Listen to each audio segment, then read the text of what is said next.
नमस्कार. आज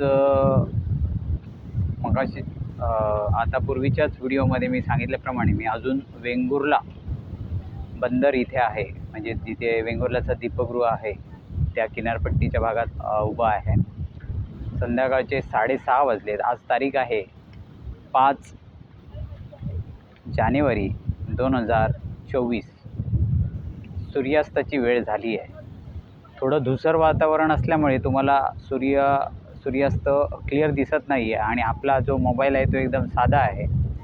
पण साध्या मोबाईलात मी चांगल्या दर्जाचे विचार देण्याचा मी प्रयत्न करतो आहे. विचार द्यायला मी मोठा महात्मा नाही आहे, पण माझ्या 48 वर्षात 47 म्हणावं लागेल, 48 माझं चालू आहे. 47 वर्षात जे काही मी अनुभव घेतले, त्या अनुभवाच्या आधारे येत्या प्रत्येक व्हिडिओत मी बोलत राहणार आहे. ईश्वराने तेवढी ताकद देवो. ह्या सागरेश्वराला पण मी आज नमन करायला आलो आहे की माझ्या पुढच्या प्रवासात ते या सागरेश्वराची सुद्धा मला साथ मिळो. कारण मी यापूर्वीच तुम्हाला सांगितलं की इथेच जो जवळ सागरेश्वर किनारा आहे, सागरेश्वराचं तिथे मंदिर आहे. त्या मंदिरात मी कधी तणाव आला की मी येऊन बसायचो. आज अशा देवीदेवतांच्या आशीर्वादाने, अनेक व्यक्तींच्या आशीर्वादाने, आई वडिलांच्या आशीर्वादाने, वडिलोपार्जित सगळे आमचे जे काय होते पूर्वज, त्या सर्वांच्या आशीर्वादाने आज वयाच्या 48व्या वर्षी मी तुमच्यासमोर बरंच काय सांगण्यासाठी, तुम्हाला प्रेरणा देण्यासाठी वेळोवेळी येत राहणार आहे. तर ह्या व्हिडिओत मला एकच सांगायचं आहे. मला मागच्या व्हिडिओमध्ये बऱ्याच लोकांनी जे कॉन्टॅक्टमध्ये आले आहेत त्या सर्वांना मी एकच सांगू इच्छितो. आमच्या कोकणात या, फिरायला या, राहायला या. चांगला पाहुणचार केला जाईल. इथे काही चांगले आमचे तरुण मित्र जे काही उद्योजक म्हणजे पर्यटन उद्योगात आहेत, त्यांच्या साथीने नक्कीच तुम्हाला चांगली सेवा देण्याचा प्रयत्न होईल. इथे कोकणाची संस्कृती काय आहे याचंही दर्शन होईल. आणि खरीच जी माझ्या उपक्रमाला, माझ्यासारख्यांच्या उपक्रमाला सहकार्य करू इच्छितात त्यांना नक्कीच योग्य ठिकाणी आणि योग्य उपक्रमासाठी जागा देण्याचा मी प्रयत्न करीन. जी माझ्या संपर्कात आहे, ज्या माझ्या हातात आहे, त्या मी देण्याचा प्रयत्न करेन. व्हिडिओ पडल्यापासून काही जणांचे गैरसमजसुद्धा झाले असतील का हा काय लँडलॉर्ड आहे की काय. तर मी लॉर्डही नाही आहे आणि लँडलॉर्डही नाही आहे. मला एकच सांगायचं आहे, ईश्वरकृपेने मात्र जे मिळालं आहे ते खूप चांगलं मिळालं आहे. कमी आहे, पण माझे व्हिडिओ पडल्यापासून अनेक जणांचे मला कॉल आले आहेत. आणि आमची पण जमीन आहे, आम्ही पण अशाच वादाला कंटाळून आम्ही विकतो आहे. पण मी त्यांनाही सांगेन, आधी एकदा शेवटचा प्रयत्न करून बघा. माझ्यासारखे एकदम हरलातच तरच मग आपण विकण्याचा प्रयत्न करूया. ते सुद्धा योग्य व्यक्तीला, जो आपली जाण ठेवेल, आपलं तिथे अस्तित्व टिकवेल. नुसती जमीन खरेदीदार आपल्याला नको आहेत, जमिनीला पालक हवेत, जे आपल्या जमिनीची काळजी घेतील, जे आपल्या मुलाबाळांनासुद्धा थोडंफार काहीतरी ठेवतील वारसा जपण्यासाठी. आपल्या वाडवडिलांचे, पूर्वजांचे सुद्धा काही इतिहास जपतील, अशाच पालकत्व स्वीकारणाऱ्यांनाच आपण जमीन देण्याचा प्रयत्न करूया. नक्कीच मला व्हॉट्सअप मेसेजवर संपर्क करा. ज्यांना आपल्या भावकीला कंटाळून जमिनी विकायच्या आहेत आपापल्या, त्यांनी नक्कीच प्रयत्न करा. आपण विकण्यापेक्षा थोडंफार लीजवर देण्याचा प्रयत्न करूया. कारण सोन्याची अंडी देणारी कोंबडी विकायची, कापून खायची की त्याची अंडी विकायची, हा ज्याने त्याने ठरवा. आता तुम्ही म्हणत असाल तू काय करतोयस, खूप मोठी कहाणी आहे.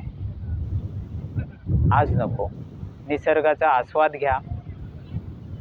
माझी सगळी स्टोरी अशा चांगल्या ठिकाणी बसून मी तुम्हाला सांगत जाईन. जमिनी मला का विकाव्या लागल्या, कोणत्या सातबारात काय कसं घडलं, कसं नाट्य घडलं, समजलं की नाही. आणि मुळात कोकणातल्या बऱ्याच जमिनी ह्या वादावादीमुळे अडकूनही पडल्यात, डेव्हलप होत नाही आहेत. एखादा प्रकल्प आला की त्याला विरोध करायला आपण एकत्र येतो सगळे. तेव्हा आपण खडकन जागे होतो. मुंबईकर गावाकडे येतात, गावातले पण मुंबईकरांना बोलवतात.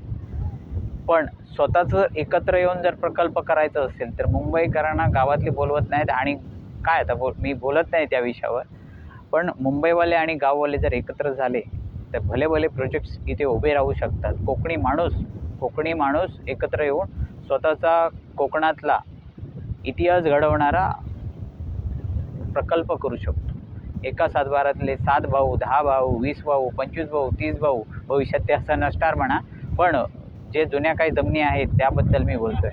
तसे बरेच जण जर आपण एकत्र आलो तरच कोकणात आपलं अस्तित्व टिकेल, कोकणी माणसाचं अस्तित्व टिकेल. नाहीतर येत्या 10 वर्षांनंतर, 5 वर्षांनंतर नाही म्हणत, अजून ठीक आहे, अजून वेळ गेली नाही आहे. येत्या 10 वर्षांनंतर असेच जर आपण आपापसात भांडत राहिलो, वाद करत राहिलो, काय म्हणते ते कुंपणं घालत राहिलो, रस्ते अडवत राहिलो,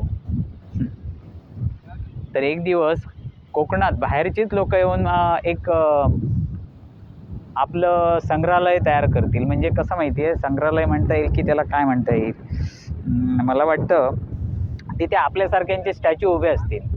इथे कोकणी माणसं राहायची, हे असे एक होते, ते तसे एक होते, असं. आणि काय सांगावं, आपली मुलं कुठे असतील, आपली नातवंड कुठे असतील, समजलं की नाही. आणि आपली नातवंड म्हणण्यापेक्षा आपली आता मुलं, याच्या पुढची वाडवडिलांचा इतिहास जपणारी असतील की नाही. अर्थात मी प्रयत्न करतोय, पण एकंदर परिस्थिती पाहता मोबाईलचं जग आल्यानंतर मुलं बरीच भरकटली गेली आहेत. आज त्या माध्यमातून नको बोलूया, टाळतोय मी.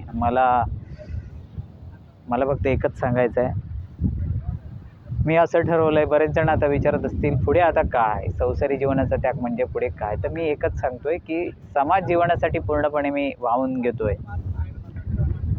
हम दो हमारे दो नाही, माझ्या मुलांसारखी अनेक मुलं, अनेक संसार उद्ध्वस्त होऊ नये, त्यांना योग्य मार्गदर्शन मिळावं, यासाठी अनेक चांगल्या व्यक्ती, तज्ज्ञ व्यक्ती यांच्या माध्यमातून माझं बोलणं, लिहिणं, प्रवास करणं आणि चांगल्या निसर्गाच्या सान्निध्यात राहणं असा माझा उरलेला आयुष्याचा क्रम असेल. तुम्हालाही तो आवडेल. आणि ज्यांना माझ्यासोबतही प्रवास करायचा असेल, माझ्यासोबत यायचं असेल चांगल्या ठिकाणी, तेही माझ्यासोबत येऊ शकता. पण 27, 28, 29 जानेवारी नंतर नक्कीच तुमचं स्वागत करतो. धन्यवाद.